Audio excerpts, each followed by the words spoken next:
Creed en sus profetas. Jueves 4 de abril 2024, Ezequiel 10. Entonces miré, y aquí sobre la bóveda que estaba encima de la cabeza de los querubines, apareció sobre ellos algo como una piedra de zafiro, que tenía el aspecto de un trono. Y Dios dijo al hombre vestido de lino: Entra en medio de las ruedas, debajo de los querubines, llena tus manos con carbones encendidos de entre los querubines, y espárcelos sobre la ciudad. Él entró ante mi vista, y cuando entró aquel hombre, los querubines estaban de pie en el lado sur del templo, y la nube llenaba el atrio interior. Entonces la gloria del Señor se elevó de encima de los querubines hacia el umbral del templo, y el templo fue llenado por la nube, y el atrio se llenó del resplandor de la gloria del Señor. El ruido de las alas de los querubines se escuchaba hasta el atrio exterior, como la voz del Dios Todopoderoso cuando habla.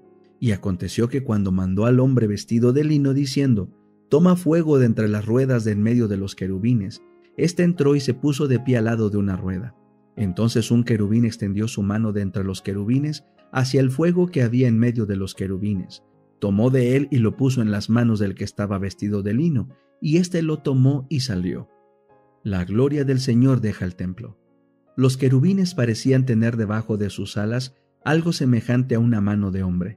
Miré, y aquí que había 4 ruedas junto a los querubines. Al lado de cada querubín había una rueda. El aspecto de las ruedas era como de piedra de crisólito. En cuanto a su aspecto, las 4 eran de una misma forma, como si una rueda estuviera dentro de otra.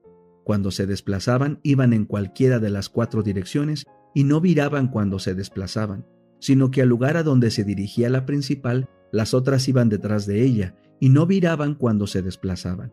Todo el cuerpo de ellos, sus espaldas, sus manos, sus alas y también las ruedas, las 4 ruedas, estaban llenos de ojos alrededor. A las ruedas ante mis oídos se les gritaba: ¡Rueda! Cada una tenía 4 caras. La primera tenía cara de querubín, la segunda cara de hombre, la tercera cara de león y la cuarta cara de águila. Luego los querubines se elevaron. Estos son los seres vivientes que vi junto al río Quebar. Cuando los querubines se desplazaban, también se desplazaban las ruedas que estaban junto a ellos. Cuando los querubines levantaban sus alas para elevarse de la tierra, las ruedas no se separaban de ellos. Cuando ellos se detenían, las ruedas también se detenían, y cuando se elevaban, éstas se elevaban junto con ellos, porque el espíritu de los seres vivientes estaba en ellas. Entonces la gloria del Señor salió de sobre el umbral del templo y se colocó encima de los querubines. Los querubines alzaron sus alas y ante mi vista se elevaron de la tierra. Cuando ellos salieron, también salieron las ruedas que estaban junto a ellos, y se detuvieron a la entrada de la puerta oriental de la casa del Señor. Y la gloria del Dios de Israel estaba por encima sobre ellos. Estos eran los seres vivientes que vi debajo del Dios de Israel en el río Quebar, y me di cuenta de que eran querubines. Cada uno tenía 4 caras y 4 alas, y debajo de sus alas había algo semejante a manos de hombre. La forma de sus caras era como la de las caras que vi junto al río Quebar. Tenían el mismo aspecto, cada uno se desplazaba de frente hacia adelante. El deseado de todas las gentes. Capítulo 21. Betesda y el Sanedrín. Cuando Moisés estaba por construir el santuario como morada de Dios, se le indicó que hiciese todas las cosas de acuerdo con el modelo que se le mostrara en el monte. Moisés estaba lleno de celo para hacer la obra de Dios. Los hombres más talentosos y hábiles estaban a su disposición para ejecutar sus sugestiones. Sin embargo, no había de hacer una campana, una granada, una borla, una franja, una cortina o cualquier vaso del santuario sin que estuviese de acuerdo con el modelo que le había sido mostrado. Dios le llamó al monte y le reveló las cosas celestiales. El Señor le cubrió de su gloria para que pudiese ver el modelo, y de acuerdo con éste se hicieron todas las cosas.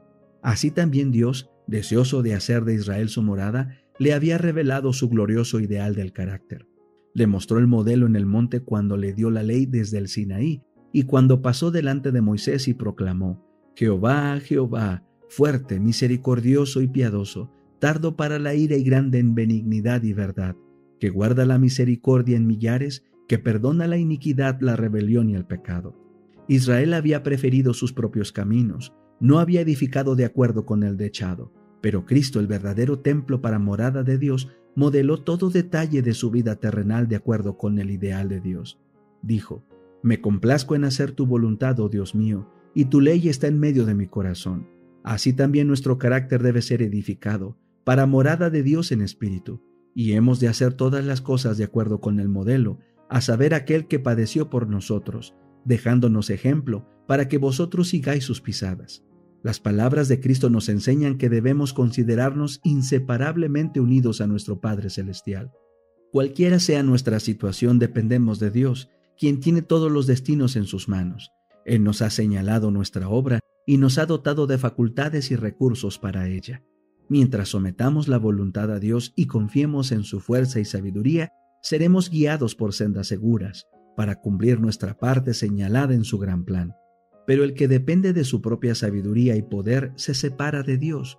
En vez de obrar al unísono con Cristo, cumple el propósito del enemigo de Dios y del hombre. El Salvador continuó: todo lo que Él, el Padre, hace, esto también hace el Hijo juntamente. Como el Padre levanta a los muertos y les da vida, así también el Hijo a los que quiere da vida. Los saduceos sostenían que no habría resurrección del cuerpo, pero Jesús les dice que una de las mayores obras de su Padre es la de resucitar a los muertos, y que Él mismo tiene poder para hacerla.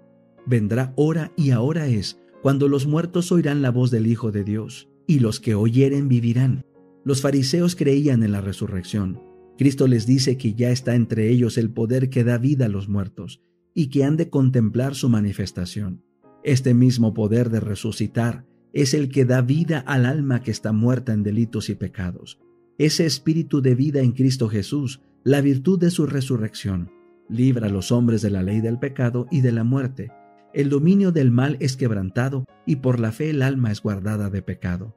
El que abre su corazón al Espíritu de Cristo llega a participar de ese gran poder que sacará su cuerpo de la tumba.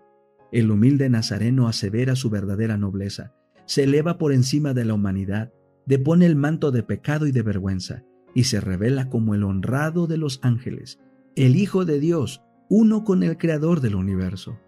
Sus oyentes quedan hechizados. Nadie habló jamás palabras como las suyas, ni tuvo un porte de tan real majestad.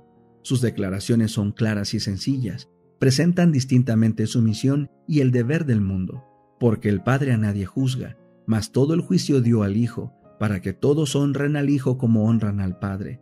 El que no honra al Hijo, no honra al Padre que le envió, porque como el Padre tiene vida en sí mismo, así dio también al Hijo que tuviese vida en sí mismo, y también le dio poder de hacer juicio en cuanto es el Hijo del hombre. Los sacerdotes y gobernantes se habían constituido jueces para condenar la obra de Cristo, pero Él se declaró juez de ellos y de toda la tierra. El mundo ha sido confiado a Cristo, y por Él ha fluido toda bendición de Dios a la especie caída. Era redentor antes de su encarnación tanto como después. Tan pronto como hubo pecado, hubo un Salvador. Ha dado luz y vida a todos, y según la medida de la luz dada, cada uno será juzgado.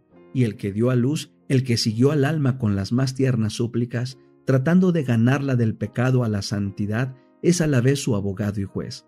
Desde el principio de la gran controversia en el cielo, Satanás ha sostenido su causa por medio del engaño, y Cristo ha estado obrando para desenmascarar sus planes y quebrantar su poder. El que hizo frente al engañador y a través de todos los siglos procuró arrebatar cautivos de su dominio, es quien pronunciará el juicio sobre cada alma.